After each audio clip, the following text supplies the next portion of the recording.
চারদিকে নির্বাচনের আমেজ শুরু হয়েছে, তারেক রহমান দেশে আসতেছে, এইটা নিয়ে চলছে মহা উৎসব। যদিও নির্বাচনকে কেন্দ্র করে কিছুদিন পর আসলে কি হবে তা নিয়ে নানান প্রশ্ন রয়ে গেছে। আবার এমনও প্রশ্ন আছে যে আওয়ামী লীগ যেরকম শাসন কায়েম করেছিল, সামনের দিনে আবার একই রকম শাসন ফিরে আসবে নতুন মোড়কে। মানে অভ্যুত্থান পরবর্তী কোনো পরিবর্তনের ছোঁয়া হয়তো আমরা দেখতেই পাবো না। কিন্তু কয়েকটা ঘটনা একটু শেয়ার করতে চাই, যা ভবিষ্যৎ বাংলাদেশের রাজনৈতিক সংস্কৃতির পরিবর্তনের একটা ক্ষীণ আভাস দেয়।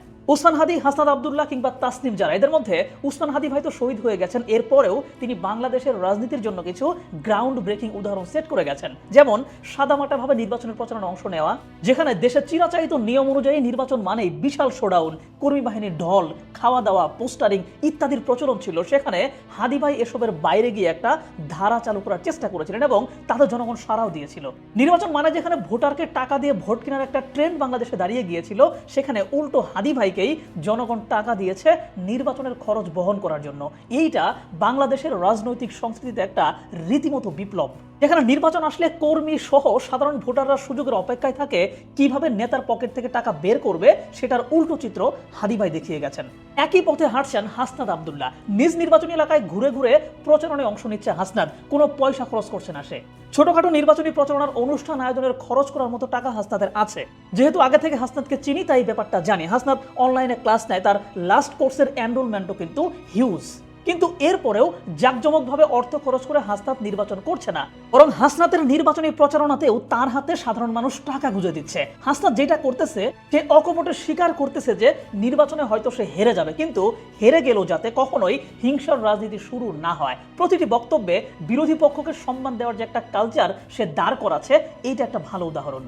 আবার এনসিপির আরেক প্রার্থী তাসনিম জারা আপু, লন্ডনের বিলাসী জীবন ছেড়ে তিনি বাংলাদেশের রাজনীতিতে এসেছেন। টাকা পয়সা জারা আপুরও আছে, কিন্তু তিনি নিজের টাকায় জনগণের জন্য নির্বাচন করতে নারাজ। তিনি তার নির্বাচনের পুরো অর্থ উত্তোলন করলেন জনগণের কাছ থেকে। জনগণও মাত্র 40 ঘন্টারও কম সময়ে জারা আপুকে 46 লক্ষ টাকা উত্তোলন করে দিয়েছে। ব্যাপারটা তিনি স্বচ্ছ রাখলেন। দেখেন, নির্বাচিত হয়ে একজন প্রতিনিধির জনগণের জন্যই কাজ করার কথা। যে টাকা পয়সা একজন নির্বাচিত প্রতিনিধি নাড়াচাড়া করে, তা আসলে জনগণের টাকা। আর যখন নিজের টাকা খরচ করে কেউ নির্বাচিত হয়, তখন ওই জনগণের টাকায় সহজেই কিন্তু একটা লোভ বসে যায়। জনগণের কাজ করার জন্য জনগণের টাকায় নির্বাচন করার ট্রেন্ড চালু করলেন জারা আপু। এখানে পুরো ব্যাপারগুলো হয়তো এখনই বাস্তবায়িত হবে না, কিন্তু একটা কালচার হয়তো দাঁড়িয়ে যাবে। মানুষ ধীরে ধীরে তাদের পুরনো রাজনৈতিক সংস্কৃতিকে প্রশ্ন করতে হয়তো শুরু করবে। তাহলে এবারের নির্বাচনে কি কি জিনিস নতুন করে সামনে আসলো? এক, শুধু অর্থবিত্ত থাকলে নির্বাচন করা যাবে, এর বাইরে যাবে না, এটা ভেঙে যাচ্ছে। দ্বিতীয়ত, শুধু পুরনো পরিচিতরাই নির্বাচন করবে, নতুনরা করবে না, এটাও ভেঙে যাচ্ছে। তৃতীয়ত, টাকা না ছড়ানো নির্বাচন হবে না, এইটা অলরেডি ভেঙেও গেছে। নির্বাচনের রেজাল্ট যাই হোক, এই কালচারটা বাংলাদেশে জারি থাকুক।